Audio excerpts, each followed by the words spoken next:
Mission organic India 2030 या mission अंतर्गत आज आपण सातारा जिल्ह्यामध्ये कराड तालुका चरेगाव गावामध्ये सुरेंद्र साहेबांच्या ऊस पिकामध्ये हजर आहे। या साहेबांनी 1 महिन्यापूर्वी ट्रीटमेंट केली, त्यावेळेला ऊसाची परिस्थिती काय होती, आंतरपीक काय होतं आणि आज 1 महिन्यानंतर आपण परत पहिल्यांदाच व्हिडिओ करतोय। पूर्वीचा व्हिडिओसुद्धा आपल्याला बघायला मिळेल, फोटो बघायला मिळेल काय परिस्थिती होती। आपण सुरेंद्र साहेबांच्याकडून ऐकून घेणार आहे की काय परिस्थिती होती, काय बदल झाला सगळं त्यांच्याकडून।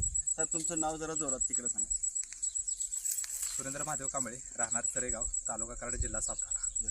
साहेब आता हे जे पीक आहे त्याचं वय बरोबर आज किती दिवस झालं? त्याला आता 34 दिवस झाले।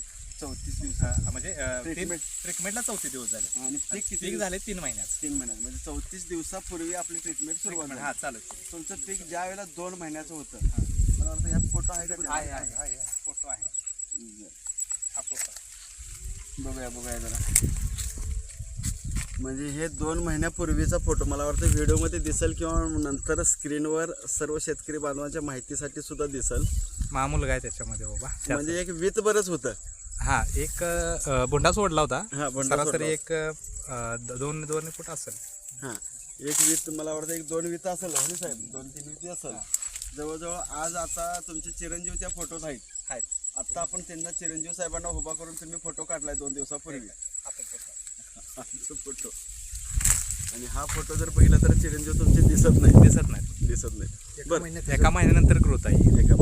खरोखर ह्याच्यामध्ये काय काय बदल झाला, तुम्हाला काय काय बदल वाटतात? मेन म्हणजे ऊसाची उंची, काळोखी आणि फुटवा 7-8 फुटवा झाला।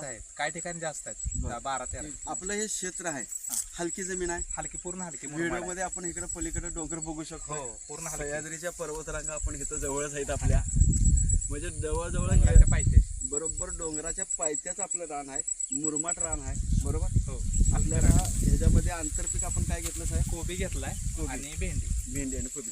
कोबीचं दगडामध्ये आपण एक फोटो काढलेला, हो ते जे आहे मुळ्याची जी संख्या ते सुद्धा मला वाटतं स्क्रीनवर बऱ्याच शेतकरी बांधवांना बघायला मिळेल, ते आता फोटो हुडकण्यापेक्षा। तर एवढा सगळा बदल झाला, ह्याच्यासाठी आत्तापर्यंत किती पोती लागवड टाकला? नाही टाकली, खत पोत्याने काय टाकलंच नाही। किलोने दिलंय? किलोने दिलंय। म्हणजे पोत्याने खत कुठलं टाकलं नाही। मला वाटते आपण ह्याला आता अळवणी केली, अग्रगोष्ट आळवणी केली, फवारणी केली।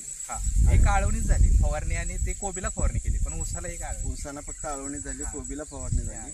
कीटकनाशक म्हणून आपण मातीची फवारणी केली। खरोखर तुम्ही समाधानी आहे? समाधानी। इतर शेतकऱ्यांना तुम्ही काय सल्ला देणार तिकडे बघून सांगा। शेतकऱ्यांना एवढं सांगू शकतो, कमी खर्चामध्ये आणि कमीत कमी रासायनिक खतामध्ये शेती पिकू शकते। आणि जे पेस्टिसाइड आपण बाहेरून जे मारण्याचा प्रयत्न करतो ते सुद्धा चुकीचं आहे। मातीच्या फवारणीमध्ये कोबीला कुठेही कीड नाही, भेंडीमध्ये कुठे कीड नाही, आणि गड्ड्याची साईज जरी छोटी असली तरी आतून एवढा भरीव आहे की तो गड्डा 800-900 ग्रॅम भरतोय। म्हणजे छोटा दिसायला आहे खरं, 700 ग्रॅमच्या पुढेच गड्डा भरतोय एवढा पूर्ण। आणि त्याला चव बी 1 नंबर आहे, चव मस्तच आहे। कोबी असं खाऊ वाटत नाही, पानसाट वाटतं, पण हा कोबी खाल्ल्यानंतर त्याला चव आहे।